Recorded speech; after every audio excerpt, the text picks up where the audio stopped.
Hey guys, welcome back to RhomanysRealm. I'm Romany and today I'm going to be showing you my monthly bullet journal spread. Now, I've decided to do this series of bullet journal videos for those people who don't want to do bullet journaling in the pretty planning way. If you don't know what I mean by pretty planning, go and see Boho Berry. She's amazing at it, okay?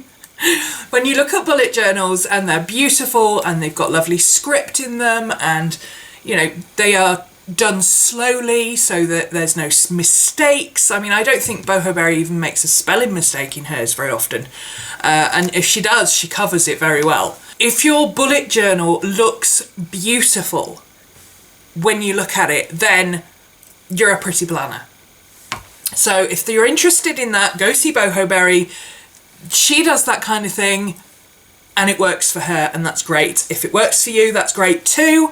I have nothing against pretty planning. I have a happy planner myself for my personal planning, but my bullet journal is my work planner primarily. Well, yeah, it's primarily my work planner. I do other stuff in it that I need to remember to do during the day, but I don't put things like my cleaning schedule or anything like that in it. That goes in my happy planner. I do that, I make it pretty, I use stickers, I have a ball with it. My bullet journal is completely 100% function. I don't care what it looks like. Literally don't care what it looks like, as long as it's legible and I can read what it says and I can find things easily. That is what counts for me. So if you're in that category, stay tuned, because I do have layouts as in specific forms of laying out a month or whatever. You'll see what I mean in a minute. But I don't make it overly pretty. It doesn't have to be pretty. It's just, I don't worry about my handwriting. I don't do special titles or anything like that. It's just a black pen and some highlighters. Literally, that's what I use. So if that's you and you need to know more about that, stay tuned, because I'm going to show you today my month layout, my month at a glance, which is where I put the majority of what I need to do for the month coming up. So let me switch around and show you what I've got here. This is my monthly layout in my bullet journal. I use the basic format of the original bullet journal, where you write the days and the date down the left-hand side of the page. And then next to that, you're supposed to put corresponding things for that day. There is no way on earth I would ever fit everything I need to put on my monthly layout into one side of the page. Okay, it's just never going to happen. Never going to happen. Even with my tiny writing, one page is not enough. Here's what March looked like. No, I won't show you March. I'll show you February, because March I was sick, wasn't I? So I didn't get much done. This is February. This is how February ended up. This is the same layout that I was using, with a couple of tweaks, in my original bullet journal Evernote moleskin. Okay? The only reason I'm not using my Evernote moleskin is because I've lost it. I can't find it anywhere. So I'm using moleskin cahiers that I put into my Cahier Traveler's Notebook. February crosses 2 pages, or my month crosses 2 pages. On the left-hand side, I have all my class stuff. So this is for my online art journaling class, When Frogs Sing, so that I know exactly what needs to go up and when. This is the class schedule. We have a week every month where there's nothing. It's a creative catch-up week. So I have a week where I have no videos going up. That's why there's a space there. So this is the art section, and this is the planning and writing sections. All class stuff, which of course is my work, just in case anybody is not familiar with that. Obviously, I'm an online art tutor and I'm a YouTuber, so that's what I do. On the right hand side here, I have my YouTube stuff, and I use this both as a planner for when I'm going to put things up and a scheduler for when I've actually done things. And I'll show you that a little bit more in this month. Here I have moon correspondences and planetary correspondences that I need to be aware of. As you know, I'm a witchy type and I like to make sure that I know what's going on. We've just started a Mercury retrograde, so right now I'm in catch-up mode rather than forward planning mode. So it influences how I work during the month, basically. Green is bills and all that kind of stuff, and yellow is important stuff I mustn't forget and appointments. This column specifically is appointments. So for instance, appointments, doctors, shopping delivery, vets, shopping delivery, date night, movie date, dog food delivery, vet follow-up, pick up a prescription, mum and dad here for the day, that kind of thing. That goes in my appointments, okay? You'll notice that there's nothing in here to do with, oh, I need to clean the bathroom today or anything like that. This is my work journal. So the only reason, like anybody else, that I would need to know my appointments is so that I know, well, you know, to that particular day, I have a doctor's appointment at 2:30. So I need to be done with work by 1:30 in order to have time to get the bus, go down the doctor's and come back. So I know that I'm going to have a window there until of 1:30 till probably 4 o'clock where I can't work. So whatever I'm doing that day, I have to do it before or after. Okay, that's the only reason I put my appointments in here, is so that I know, you know, Fridays is date night. Fridays, no worky. Or I work in the morning, or I edit a video or something and then I go out. Okay, so I plan them into my work day, just like you would if you were going out to work. Obviously I work from home for myself, but if you had a dental appointment or something, you would book time off work and you would mark that in so that you know, if somebody asks me if I can have a meeting on Wednesday afternoon, I can't do that because I've got a dentist appointment, okay? It's exactly the same thing. So don't get confused that this is a personal planner. It's not a personal planner. My personal planner is my happy planner. That's over there. I'll show you that another time. At the bottom here, I make use of this space in various different ways. I've actually just changed it this month so that instead of having 3 months, I've got 4 months. So let me skip forward to April to show you that section. So here I've got the same as before. I've got May, June and July, and these are just things that are upcoming that I need to be aware of. So for instance, in May I have a commission that I need to work on.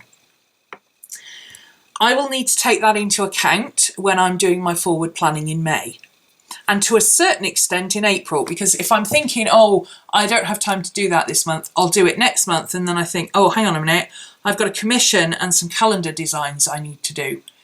Am I going to be able to fit that in? It's a short one, yes, as long as I do it at the beginning of the month, so I might put it down here and say make sure you do whatever at the beginning of the month. If not, then I will say no, I'm not going to have time, I'm going to have to fit it in this month. Okay, so it's for forward planning.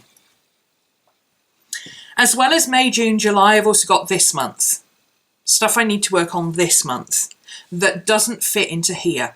And that is purely things like I've got a commission, I've got actually 2 commissions, and I need to do my provisional accounts review. That doesn't fit into here because it doesn't have a date. It has to be done by the end of the month, but it doesn't have a date. I haven't scheduled it yet. But when I'm working out all this stuff, I cannot afford to forget that my provisional accounts is going to take at least 2 days to do. Okay, so I can't be saying, oh, well, I won't do that today, I'll do it next week, and then find I get to next week and, hang on, I've got to do 2 days of provisional accounting. Okay, so that's what that's there for. And then up here, I've just got upcoming. Anything that doesn't fit into these categories goes here. So I was waiting for some Rocky Horror Picture Show tickets to arrive. I needed to plan an art journal weekend, which I didn't have a date for. My friend is coming at the end of May. Now that could go in the end of May, but this I also use for personal stuff. So if Martin's away or stuff like that, just stuff that I need to have in the back of my mind, because it's useful to me when I'm working. If Martin's not here, we're not having a date night. That gives me an extra day or half a day and a bit of an evening to do some extra work if I want to, because Fridays normally I wouldn't work. Okay, so that's the only reason that things in here that aren't work related. I need to bear in mind that Rachel's coming at the end of May, because that's going to be 3 to 4 days, possibly even a week, where I'm not going to be able to film. I'll be able to edit while she's here. I'll be able to do some journaling or something like that, but I won't be able to film a video probably. This is the same layout as February. This is my When Frogs Sing art section. The reason I don't have anything written in here yet is because I've literally just set this up this morning, and again, I've been sick for the whole of March. We're behind, so I'm rescheduling everything, and I don't want to write it in here until I know what I'm doing. So this will probably go in pencil this month, just so that I can erase it as and when I need to.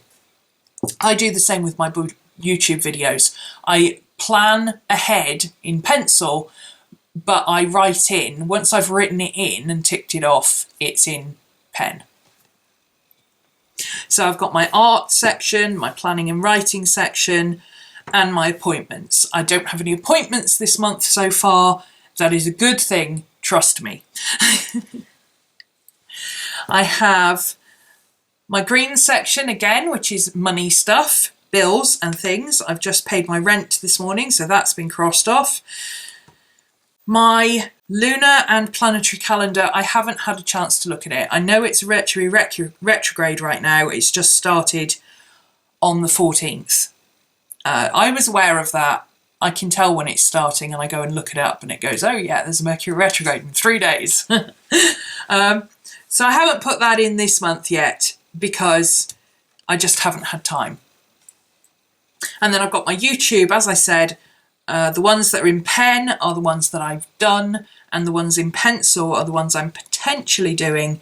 And sometimes if I don't have a pencil, I'll use a friction pen, which is what I used this morning because my pencil has gone AWOL. I was drawing with it yesterday. So this is where I plan out my schedule. This can change at any given moment, but by and large, this is where I look at everything and go, okay, what do I need to do? What's coming up? So, oh, I've got a video that I've planned for tomorrow on bullet journaling. So when I've finished filming this one, it's probably going to be worth doing that one as well, because even though it's a Friday morning, I'm doing my Friday video, but I might as well do that one as well since I've got everything set up already, because we're not having a date night this week because Martin's not well. I might as well carry on working, get that done, and then I can concentrate the weekend on doing my art stuff. Okay, so I just use this for a visual way of working out what's in my head. And it's that simple, okay? That is all it is. The nitty-gritty of how I'm doing and what I'm doing and everything else doesn't go on this page. The only thing I will write on this page is if one of these is different to normal. So obviously, you know, things like my council tax, my internet payment, my rent, stuff like that, my Netflix subscription, those don't change. But my credit card statement will change.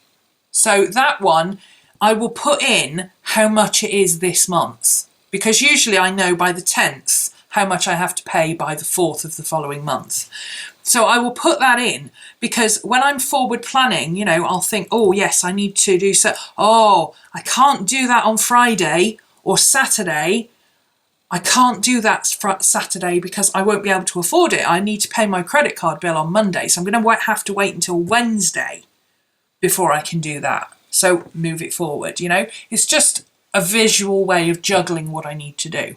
But the actual nitty gritty of where that money's coming from for that card, what I need to transfer when, and everything else, that's in my bullet journal on my daily pages. The information on my When Frogs Sing videos is in my, I actually have a separate composition book that I use for planning my videos, which is even less pretty than this. You don't even want to see that. I just scribble all over it. It's scribbles and doodles and goodness knows what, and it only makes sense to me. My YouTube videos, I list them here, but my YouTube videos get listed here. So I've got my pagan parcel video, which I've done, received, March, and then I write in the unboxing, filmed, edited, uploaded, and then the date it goes live. Okay, so once it's got a live stamp, it's done. My spellbox video, again, I actually marked that as live before the 13th because it was done, it was finished, it was uploaded, it was scheduled, and I didn't need to worry about it anymore. So, you know, scheduled, live, same thing. It's up on YouTube and it's finished. This is my first bullet journal video, and in here I've actually not crossed it off. That's unusual. I usually do that. So edited and uploaded. This was the last one you saw. And then here, when I was editing the video, I put a list of links to all the people that I needed to link to. So I've got the link to the original bullet journal video I did, Boho Berry and Tina, my Finsbury journal as a wallet, Ray Blake's site, the Midori group, the LM Hyperdeck stuff, all that. It's all listed there of what all the links I need to put in the video description. I've also got on this side a list of videos that I haven't scheduled here. So videos that I want to do that I think, oh, I should do a video on that. But, you know, most of April is already scheduled. Anything that I'm thinking now in the middle of the month, oh, I should do a video on that, the earliest it's going to go up is the middle of the month next month because I'm already scheduled for at least 3 weeks. Okay, so that is how I use my monthly, and I refer back to this when I'm doing my daily stuff. So on a daily basis, I'll write on all the things I need to do, and then I'll come back here and say, okay, if I get time, what else have I got coming up? Like today, oh, I've got a goals video I was going to do tomorrow, so I could film that today, and then that saves me a little bit of time later on, and I can work on art journal stuff over the weekend, so I'll put the goals video in here today. My monthly spread, my monthly tracker, which I'm going to show you tomorrow, that's my monthly goals video, and my daily pages are all I have in this journal, with the exception of my 2016 overview, which is just basic stuff. This is not in any way comprehensive. It's just like, you know, my mum's birthday, my sister's birthday, when I need to get the calendars finalised, Martin's birthday, when the clocks change, you know, that kind of thing, that I need to renew my passport. You know, that kind of basic stuff goes in here. If it's more important than that, then I tend to put it in my file of facts. Then I've got my monthly page, my goals page, and daily pages, and that is it. Everything else is in my Finsbury, so that, because I use that as a wallet, you know, my shopping lists, my things I want to get lists, the books I want to read, films I want to see, all that kind of stuff is in my wallet, so that when I'm out and about, that's when I want to refer to it. This stuff is work stuff. I don't need to refer to it when I'm out and about. So I hope that explains the monthly setup that I've got. And of course, if you don't work, but you are a homemaker, there's nothing to stop you using one side for your stuff and the other side for house stuff or your kids' stuff, or, you know, organising your husband's schedule, or, you know, anything like that. This is a really simple way of splitting two distinct areas. And the way I make it work is by putting my dates down this side and down this side, so that when I'm over here, I'm not trying to, you know, you've all done it on your monthly trackers, trying to track it across, trying to work out what line you're putting things in. Don't do that. Just put it on the other side as well and track it across this way. It's much easier. And I also, you can see I've got Sundays marked in red because my week starts on a Monday and I draw a red line across. So I can go, oh, what, week 3? So week 3, that's here. Simple as that. So if you've got any questions, leave them down below and I will do my best to answer them. And stay tuned. Tomorrow I will be showing you my monthly tracker and goals page, which is a little bit different to anything I've seen anybody else do, so that might be quite interesting. And of course, don't forget, if you are into pretty planning, there's no reason you can't make this look pretty. I go for function over pretty. I'm quite happy to scribble things out. As you can see, I scribble things out all the time. I have no problem with that, and I don't need to make it look pretty. I just write my titles in capitals. But if you wanted to make this look pretty, you totally could. So don't feel intimidated by it looking rough and scruffy. Take the ideas that you find useful and put them in your journal in any way you find useful.